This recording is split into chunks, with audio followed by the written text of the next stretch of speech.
Why, hello, everyone, and welcome back to the Anime Club. I'm Nick Knack. With me is the great Lord Vorn. Hi! Realm Shifter. Ponyo! And Seki. Another season, another boring, repetitive intro. Yay. Yeah. You're really trying to come after my intros lately, aren't you? Look, I gotta get my joy from somewhere. I know, I'm going to get my joy from, that's for sure. So we're starting the season off with a Ghibli movie. That's what... I'm sure we'll go over it in the beginning of season stream or end of season Don't stream. you mean I'm sure you guys watched the stream yesterday? Or 2 days ago? Maybe it was 3 days ago. Shush, I don't have the curtains in front of me to put up right now. They can see right into the back right now. T.H.E, you have a godly amount of hair. So in case anyone missed the stream, instead of Trash Taste, because what we've found is that it has become increasingly harder to find shows that are genuinely like a bad kind of funny, without us being at each other's throats trying to rip out someone else's trachea. Which is what happened with Nick Knack and I when we tried to suggest a trash anime to each other, and I disagree with his trash pick and he disagrees with my trash pick, because I say that his isn't that popular and he says that mine isn't that popular. You didn't let chat decide? Honestly, chat is the great equalizer. Honestly, I think chat would have sided with me. You put a lot of faith in chat only for them to betray you. See, he doesn't agree with me. Look, it's not the point. I mean, if we want to have an ego contest, we can make this an activity in our past stream, maybe future stream for us, past for everyone else. But yeah, so we decided that going forward, we're going to do specifically Hayao Miyazaki Ghibli films to start off the season, at least for now. Maybe we'll expand out to Ghibli as a whole later. But we have 13 movies before that happens. We wanted to make sure at least our first one, if not get it going at least as Miyazaki, because that is that's the core pillar of Ghibli. The quintessential. Anime was a mistake. Yeah. Yeah. And plus, we say 13 now, but I'm certain he already has 14 and 15 on the go. Yeah, by the time the video comes out, he's come out with his most recent final film. Yeah. Yeah, final film, Electric Boogaloo, V, 13 Final or whatnot. 2, Mark 7, Last Try, Take Last, L2, Part 2, End. Yep. Final. This man has finally retired from the film industry. Or from the anime industry.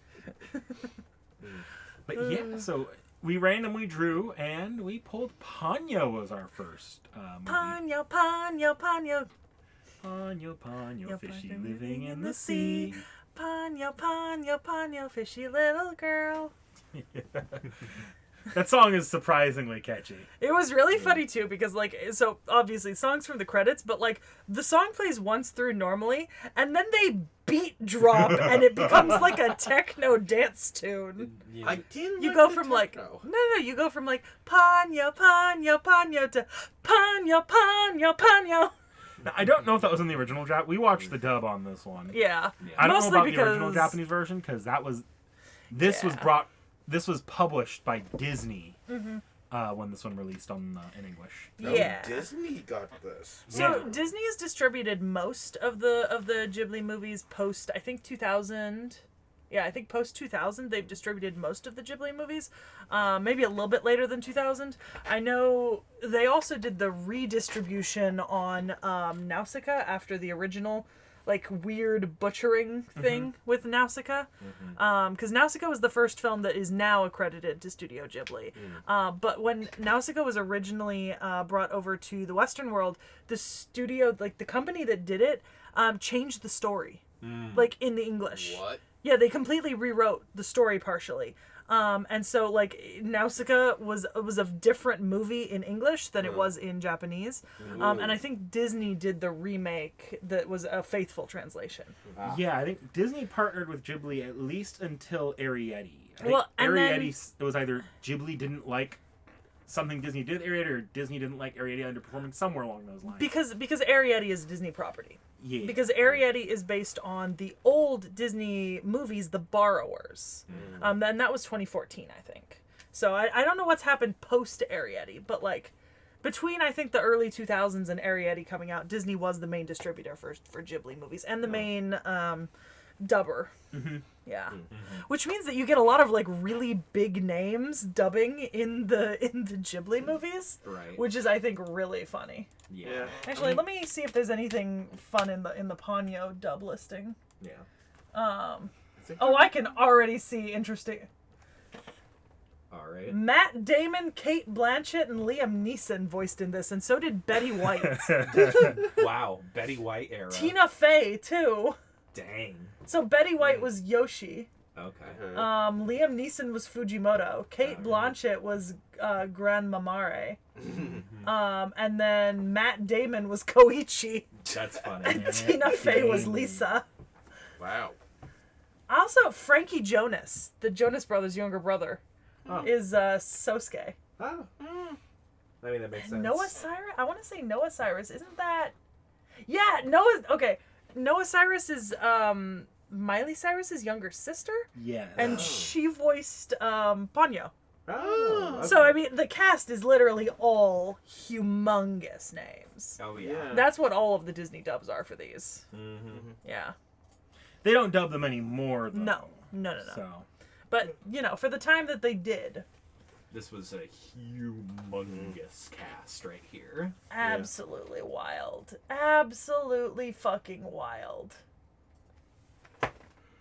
So this was my first time watching Ponyo. Yeah. And I think it was Vorn's first time watching Ponyo. Yeah. And your first time watching it all together. Yeah, I've literally watched, like, that part where they leave on the boat and everything before and after it. That's where I split between two different instances where I watched it, but happened to be out the day the other half was watched. And then Realm, you've seen Ponyo. I've seen it, but it's been a very long time. I did watch. It was more recent. I did watch it with Nick Nack because we were in the same Japanese class together. But I think I did see it like once after later on. But yeah, it was a while ago at this point. At least a good almost decade. So yeah. The pop version is English exclusive. Yeah. So that's honestly that's a pro of the English version. I'm gonna give it that. Well, apparently it's because the Ponyo song came out before the movie came out in Japanese, Yeah. and there was like a big press release around it and like music tour that the people who sang it did, and so Disney kind of tried to do the same thing with Noah and Frankie, You know, Noah Cyrus and Frankie Jonas, because they could channel like big names. that makes sense. Yeah. Yeah.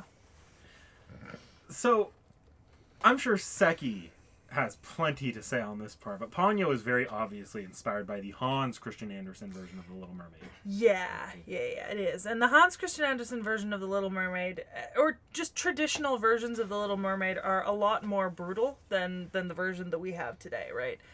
In the general premise that in most traditional versions of The Little Mermaid that are told, people die, people get horribly mutilated, and some people turn back into sea foam. Great. I remember I was actually raised on so there was a Russian translation of it where every time that the Little Mermaid walks on land with her feet, it's the pain of 1,000 pieces of glass piercing through her legs. Ouch.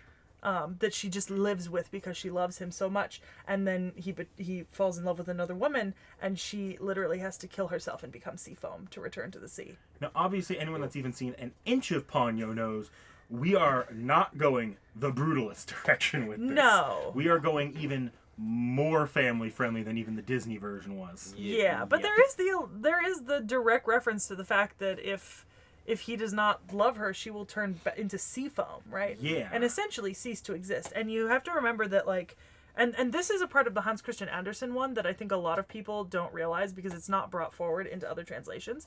But part of the conflict in the Hans Christian Andersen Little Mermaid is that the Little Mermaid doesn't have a soul. She's supposed to gain one through his love, but she doesn't have a soul, which is why she has to return to sea foam. Because she's not a person when he's not in love with her. Which is horrifying. It's very dark. Yeah. Well, that's Hans Christian Andersen for you. I've actually got the statue of I've got a little mini of the Little Mermaid statue that's in the Netherlands. Nice. Yeah. Now, in the context of this film, that throwaway line is very much a throwaway line. They don't Well, really... no, I mean, they do say that she'd return to Seafoam, and the implication there is that she would cease to be her own individual person. She'd just be part of the ocean. And granted, her mother is the ocean personified, basically. Right. But still, losing her individual self is not a positive prospect, you know? No. But I don't think the film, outside of that specific line where they say it, it never gives you the sense that that's at all a risk of happening, because mostly once you move to Ponyo and Sosuke, it is mostly an uplifting, just like the two bonding together. Yeah, it's cute. Just don't read further into it, like I did. You're gonna murder this man. He has no sense of magic and suspension of disbelief, I swear to God. He's over here, he's like, the license plate of Lisa's car reads 333. I wonder what that means. Oh, are you looking that up, Knick-Knack? Where is your sense of childlike wonder? Gone! Or we're talking about the Devonian age, and he's like, that's when you get Megalodon. No, I wonder if there's Megalodon as well. Because, man, they're saying they're bringing back ancient fish. From the Devonian age! Man wanted to see these two kids get mauled by a Meg. Bro, yeah, no, literally. He wanted this Not to that turn kind of film, Ford. Ford wanted to see this turn into a Jaws adaptation. I'm not a geologist, but even I have a functional knowledge of the ages of the Earth. Actually, you would have a much better functional knowledge of the age of the Earth than the rest of us, even if you aren't supposed to go that far back. Yeah. You are more history-based than the rest of us. Yeah, but I'm not history-based in terms of Mesozoic, Cenozoic, Paleozoic, Devonian, Cambrian. But you gotta know which person in the encyclopedia to call when you find a bone that doesn't match humans. I would not find a bone that matched any of those ages in any place I could be digging. And there's a reason for that. And okay. It's fine. It's fine. I'm fine. Actually, wait, did they state Devonian age? Yes, they Yes! said Devonian age multiple times, actually. Multiple Oh, I times. might in the miss film. that. Whoops. You missed it, and they said it multiple times. They said it like 3 separate times. Different characters, too. Ponyo, Ponyo, This fishy man- living in the sea. This man was too busy contemplating everything else and suppressing his childlike wonder. Man saw a boat grow up and he was like, I don't know if the physics work on that. Well, the propulsion physics. I'm sorry, when you're dealing with engineers that have to worry about reality and fucking existential crises, it fucking starts to wreck your childhood wonder. I think this is You should be happy that I'm sitting right here. I think this is the one time where we actually roast Vorn for not indulging in childlike wonder. This is the one thing we roast Vorn on.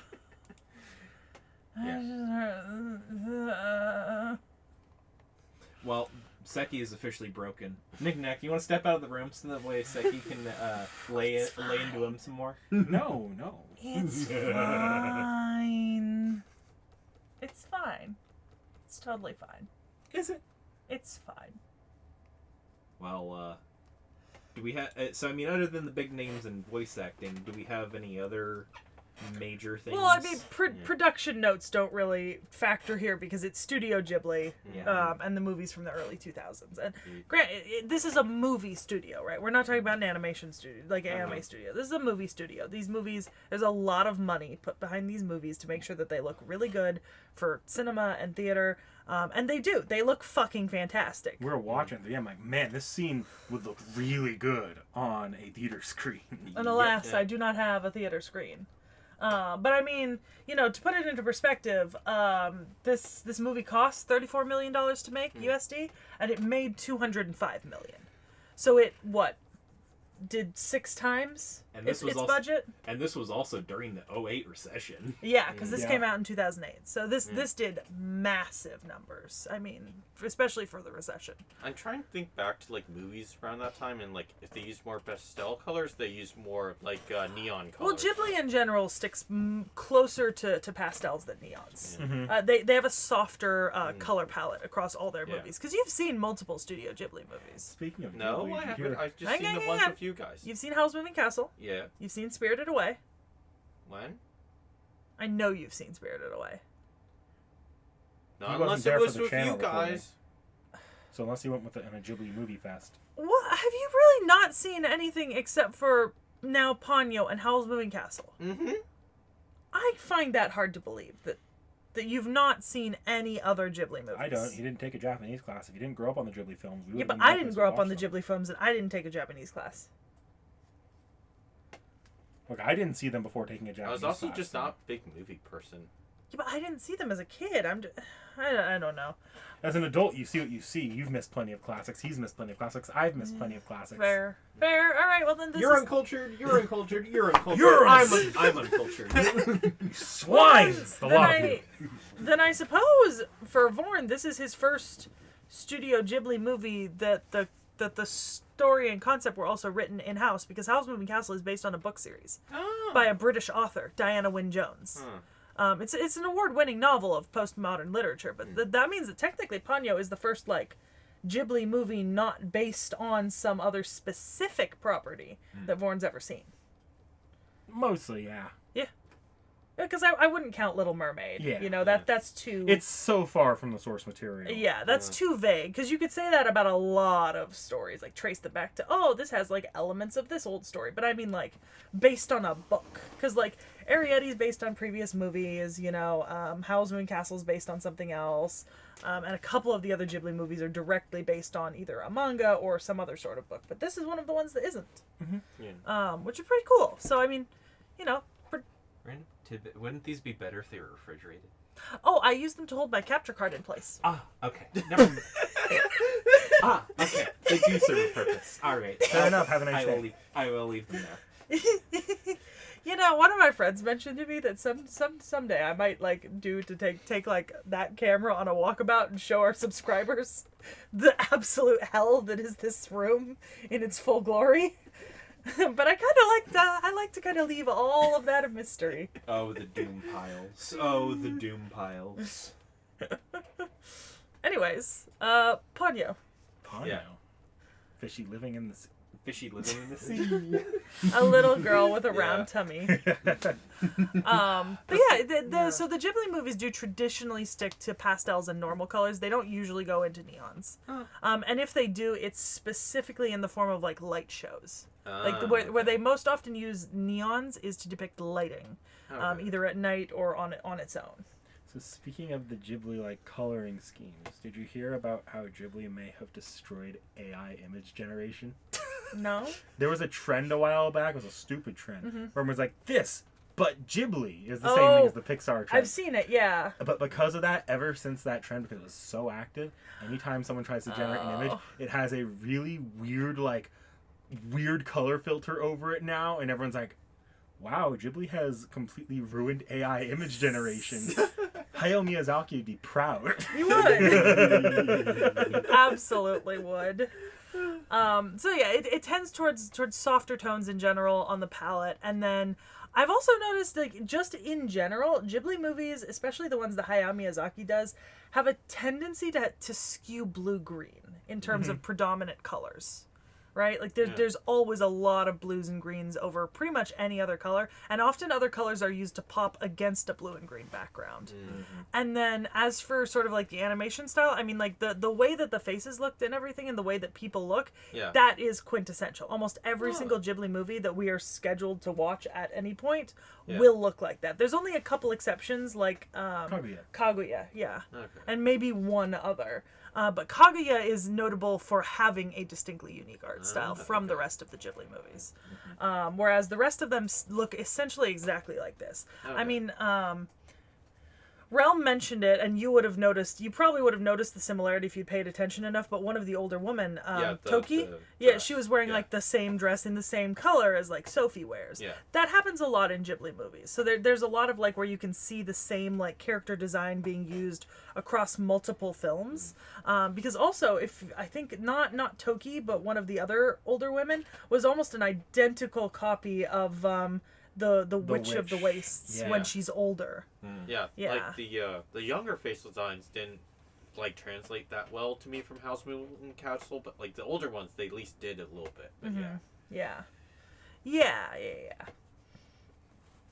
So, it's not, I can't really speak towards the animation because it's good fucking animation and it's specific to the studio, so it's very distinctive. Like, there's nothing you can say bad about it. You know? Yeah, no, I genuinely agree here because it's a beautiful movie. I wonder if it won any awards in Japan. Hold on. Let's see. Interesting.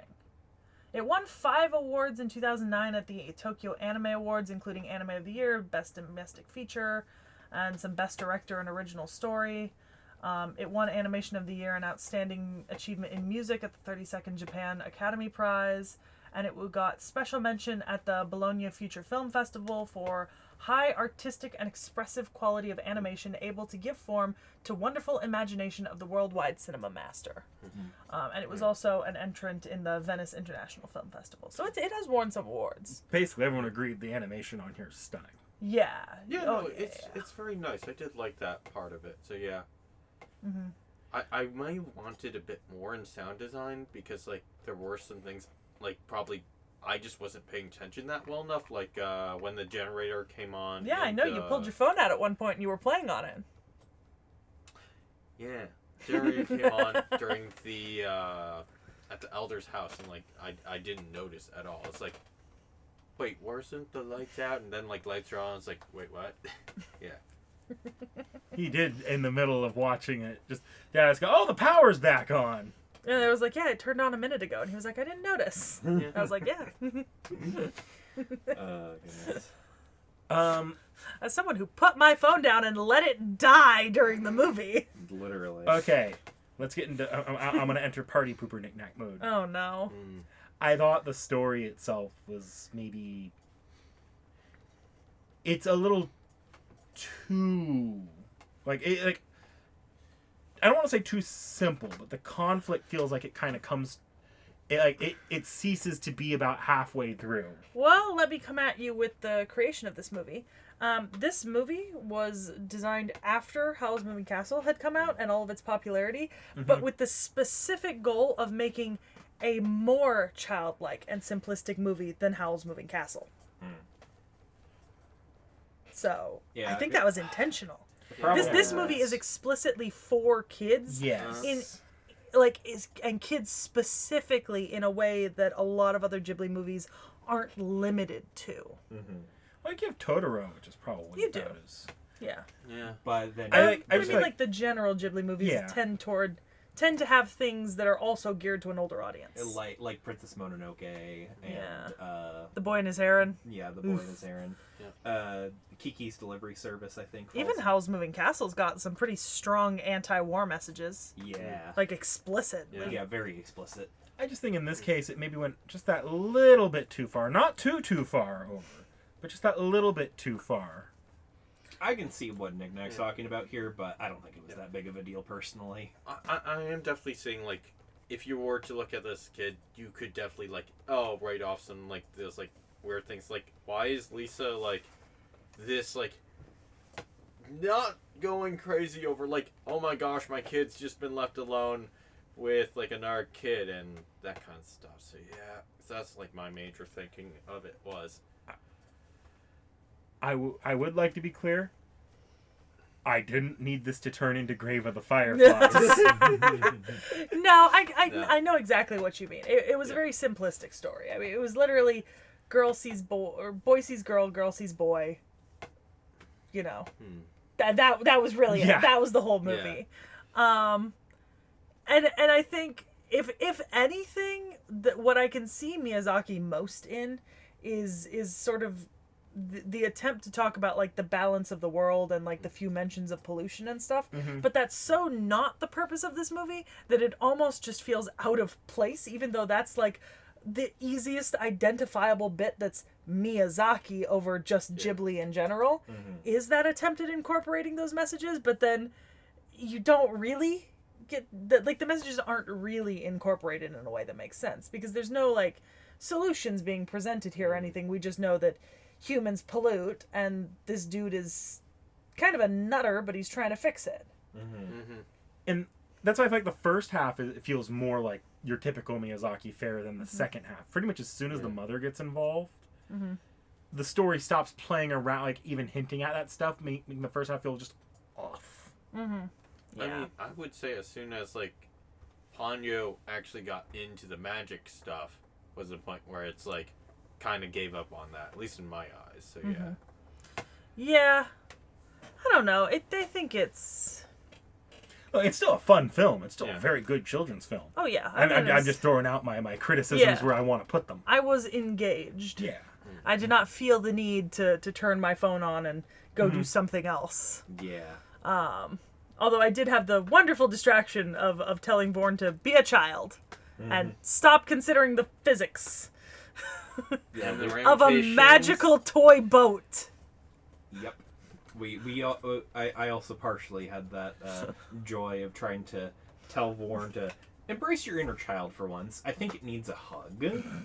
My inner child is fucking crying in a dark, deep place right now. Yes. It is gone. Yeah, buddy. so it needs a hug more now than ever. He needs Ponyo the most out of all of us. You know, it's like you need Jesus, but you need Ponyo. You need Ponyo. Yeah. That's the new phrase for people who are like just... If your inner child is dead, watch Ponyo and just try to let it come out a little bit. Yeah. Nah, it needs more than Ponyo at this point. I will say I want like 15 of her sisters. They're so cute. like what a character design. Amorphous pink blob with eyes and mouth. Not even eyes more so than just white with a black pupil, but just amorphous pink blob with eyes and mouth. I knew the film got you the moment the fish did a backflip and you're like, "Aww!" Yeah. In a lot of ways, there's the sort of like peak character design of something like, which our audience will understand, Mothman from FGO, right? Where there's like detail and delicate, there's all this stuff happening. And then there's Ponyo. There's Ponyo. Which is absolute peak character design because there's personality, there's gender, there's expression, and it's two blobs. Proof that audiences will connect to an anime girl even if it's just an anime face on a blob. Yes. Is actually a blob. Blob. And it was the cutest thing ever. I want 15 of them. Blob. But I'll treat them right. Yeah. I'll let them do things. You won't put a saltwater fish in freshwater? Yes. By the way, Vorn absolutely needs to learn his inner child, but like the entire beginning of that, like when they first meet, is like a lesson in what not to do with the saltwater fish when you find it. See, I actually had a different take on that. Do you remember seeing that like giant silo-like thing outside their house? Yes. Ooh. I think that's their freshwater store, and their running water outside is salt water from the ocean. So I think he did put the fish in oceanic salt water, and then the fresh water is fed from that silo that's collecting water beside their house. But then, like you see at the Well, senior okay, center, at the senior center, that's that- different. Yeah. Yeah, I don't know if they put that much thought into it. I did. See, Vorn But just... that's like not the- See, Vorn sees the holes and asks the questions. I see the holes and I automatically fill them with putty. It's also not like the That's beginning and the end of the mistreatment of a poor little fish. Like, Well, yeah, there's Yeah. other issues there. like shaking around Ponyo with a jar stuck on her head. Well, I mean, she's smashing a rock against the jar. Yeah. Smash. Oh no, are you dead? Yeah, you probably killed her, kid. Yeah. Ponyo, Ponyo, Ponyo. Tuna on my plate. Ponyo. Delicious fish for me. That worked too well in the rhyme scheme. Look, he just got his care for fragile things skills from his mother. Also, can we talk about the best relationship in this entire movie? Is Lisa and her husband Koichi. No, literally. Just, oh my fucking god, the argument over Morse code signals. If Sosuke was not there, Laura, Seki, I think you would have said this. if fuck off. Yeah, fuck not off. Bug off. Not bug fuck off. off. Fuck off if Sosuke was not there. Oh yeah, absolutely. She would have been beeping out fuck off, not bug off. Yep. She wanted to purposely leave that house so that she wouldn't have the Morse code signals that night. I love that the kid is just like, Dad says he loves you lots and lots. Bug off. Good luck, Dad.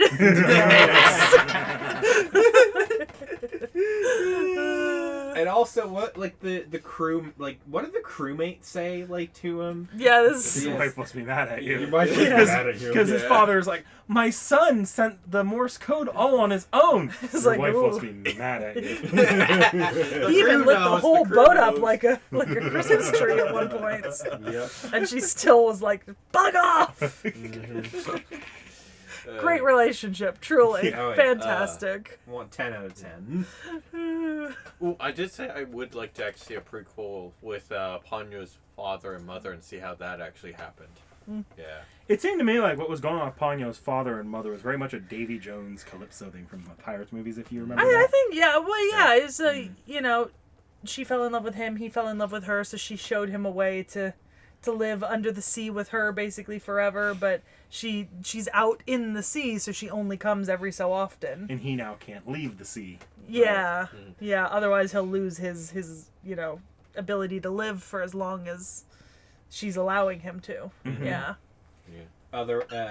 Slightly less tragic than Calypso and Davy slightly Jones. less tragic. The main difference here is that now he's invested most of his time to trying to clean up the mess. Well, unfortunately, yeah, what Ponyo did. yeah.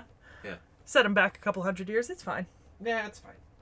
Maybe it's killed a couple million people. We literally saw the entire town worth of people fine rowing to the hotel. Yeah, they literally were just row. But we did not see a town of people die. Row! You saw them. The thing about living in a coastal community like that, and as tight-knit of a coastal community Especially like that, is you in prepare for Japan. those kind of situations. Yeah. Like you know that stuff's coming in advance. You have dedicated places to go and shelter from. You probably move very fast. Especially, it's a small town. There weren't a lot of people living there to begin with. You know what parts of the island are at more risk than others. Mm-hmm. It's the same... I used to live in Hawaii at one point. Mm-hmm.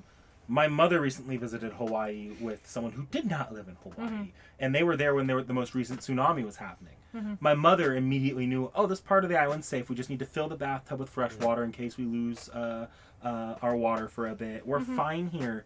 The person who didn't live in Hawaii was flipping the fuck out because she had no idea what she was doing. And it's not to say that tsunamis and typhoons aren't deadly, because they absolutely are when they hit land. But a lot of times when it's something a little bit more localized, like this was, the people know what to do. Okay. You know? No, like a lot of what that looked like to me looked more like Waterworld, like the actual movie Waterworld, which you guys never seen. That's fair, but that then got me thinking all the destruction and everything that happened. Things are going to be destroyed, but people are used to that there. You know, Yeah. they know that there's a chance that's going to happen every so often. They know to rebuild or they'll move. It happens, you know? Okay. You'll notice the houses that were underwater were pretty well intact. Like, they were built to Yeah. survive. I don't know if being submerged. think about Suzume. Suzume's movie covers the aftermath of a tsunami. Yeah. Mm-hmm. Anyways, yeah. I'm gonna be honest, I don't have much more to say about it because I don't think there was much to the movie outside of being just really pretty, and I would love to show a kid this. I bet a kid would love this. Yes. You know? Oh yeah. But it's not, you know. There's not these deep, complex themes about the horrors of war going on. Yeah. Now, when we get to Mononoke or Howl's Moving Castle, I'm sure Nick Nack and I will be sitting here for an hour and a half. Yeah. But this is Ponyo. This is a much simpler movie by comparison. Yeah.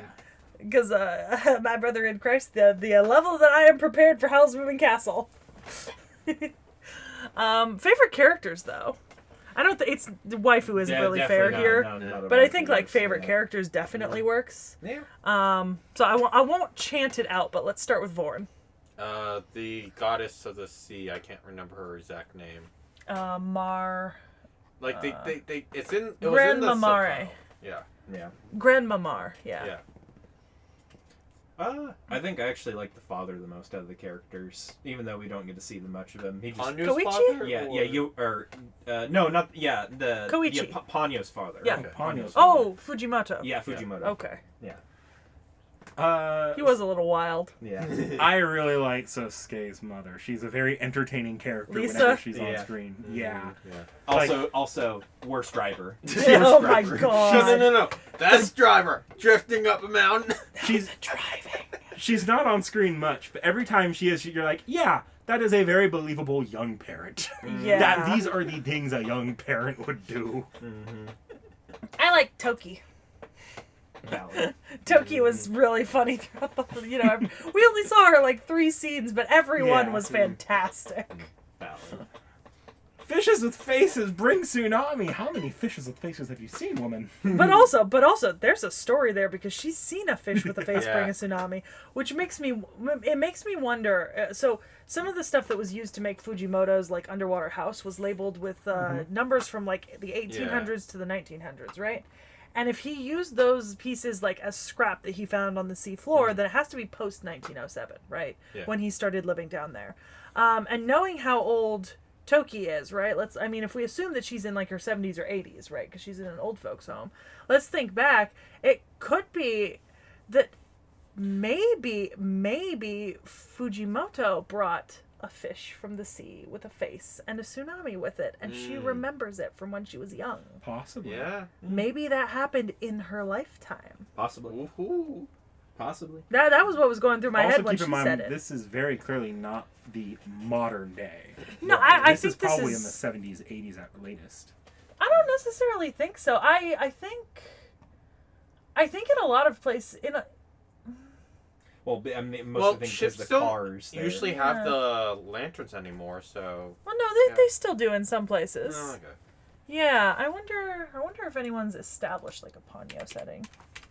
Usually big ships, though. I guess it's based on maybe a certain Japanese coastal city I or was just something. wondering if they had like a Wait. year basis, Ooh, what was that? I perhaps. think there's like a giant ass like. Because box what freezer. I would assume is that I think based on the technology we saw, it's probably set around the year that it was created. Because there were telephones, right? Oh, okay. Yeah, but telephone's been wow. Yeah, but Around that that, type of yeah. telephone is like a little bit more modern. Wait, was it? Yeah, no, it was a dial. Yeah. And there were, you had the TV Oh, and yeah. like there's with the dry dock and the types of cars that were available because those were not vintage style cars. Yeah. And Studio Ghibli would depict vintage style cars. You're right. Yeah. So maybe Right, 1990s. No, I think it's mid 2000s. It probably would be. It Like probably is, 2004, or like 2005? or like early 2000s Yeah. maybe. Okay. I think it's the cars that really give it away. Because Studio Ghibli has never shied away from drawing vintage cars. I mean, you Yeah. see that in Kiki. Yes. Yeah.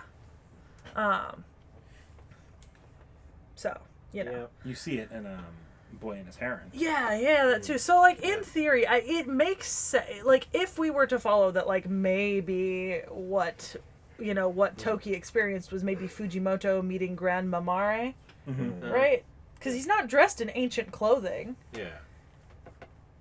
I don't know. Maybe it's just a supposition on my part, putting together story beats to create something that may not have even been thought about. And we're not when we. It don't also could be know. that maybe Fujimoto and Grandma Mare had another set of kids like 60 years ago, and maybe this happened like 60 years ago as well. Yeah. You know? Also, we don't know how old Fujimaru is, but also we don't know if he ages. Yeah. Yeah. Well, we assume he doesn't age from the point where he met Yeah. Grandma Mare, but we Yeah. don't know how old he is, except for the supposition that to get the door of a wrecked ship, presumably that's what it is, labeled with 1907, right? Then you'd have to have picked it up after 1907. Yeah. Yeah. And even if we estimate that the 1907 is maybe like a room number, you still have the large amphora labeled like 1827. Yes. You know. Well, you- there was one yeah. labeled 1905. So yeah. Yeah, so you've got a general. We have some dates here. Yeah. So, and then you kind of cross-reference everything else to like the technology and stuff, and you get a pretty good idea. I thought those were like Easter eggs to things, and it's like that's why I was wondering. As far as I'm aware, Ghibli doesn't specifically add Easter eggs most of the time to their movies, especially not their older movies. There might be some stuff in maybe like Boy and His Heron, but that's because Boy and His Heron, I'm sure we'll do Boy and His Heron on the channel eventually, but Boy and His Heron is a very specific kind of movie made by Miyazaki, and there's a reason why there would be Easter eggs in it, as opposed to all their other movies. Okay. Yeah. That's the reason why I was asking about, like, oh, does this number mean anything? Because, like, I was wondering, Easter egg? Yeah, no, I don't think so. Eh. It's probably just, that's how they, put the numbers down. You might see is, which something we already discussed, is you might see, like, reused assets, like how we did with some of the character models or outfits. I don't even know if it would necessarily qualify as well, Realm, would it qualify as reused assets? Because it might be that they're not using the assets from a storyboard. It might just be that they've just decided to draw two characters the same way, but drawn them entirely uniquely each time. Yeah. Could that be possible? Yeah, it's possible too. Maybe just same artist, and they have their own kind of, like, light of style. What up? I knew that there was a theory. So this film, it's funny you brought up A Boy and His Heron. We've brought that up a couple times. Oh boy. Because there is a theory that this film was meant to be one of Miyazaki's earlier apologies to how he treated his son. Oh, yeah. With Koichi being away at sea. Yeah. The other two haven't seen The Boy and His Heron, so let's we should just watch that regardless of it being pulled at some point. It should go in the hat. Okay. It should go in the hat at some point. I feel like we probably could do a few Miyazaki films before we start really Yeah. thinking about getting that one in there. Yeah. Oh yeah, we have to do a few more first. But anyways. Oh yeah, I did like the icons at the when they were doing the credit scene Oh, right there. yeah. Those are so cute. They were very cute. Yeah. Okay, I'm done. I suppose obviously a base suggestion here would be to go watch like any other Miyazaki or Ghibli movie, to be honest. But like you could move on to Little Mermaid from here as well, like any of the the original Little Mermaid and both of the sequels. And then a bit of a deep take out to like moving up in the world to like teenagers, but H2O Mako Mermaids Aquamarine. Oh, in 13th year.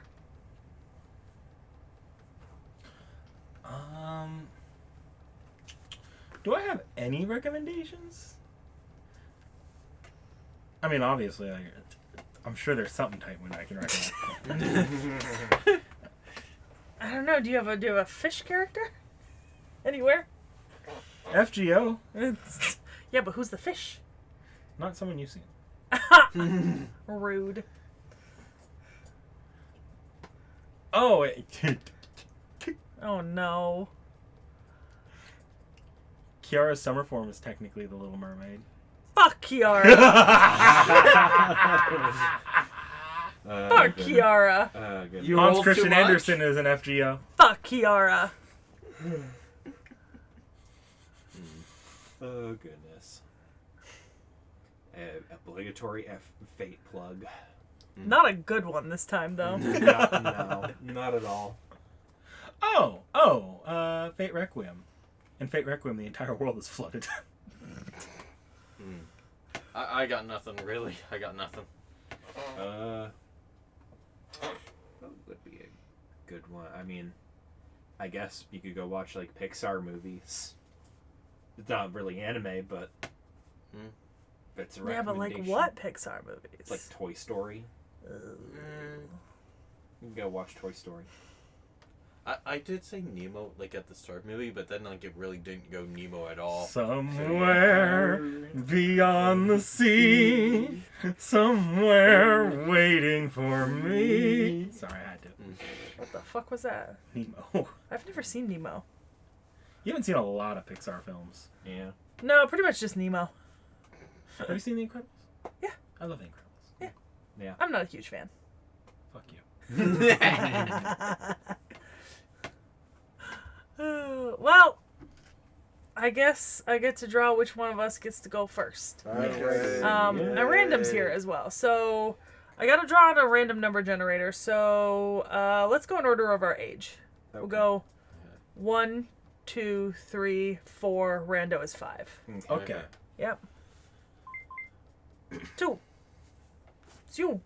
Hey.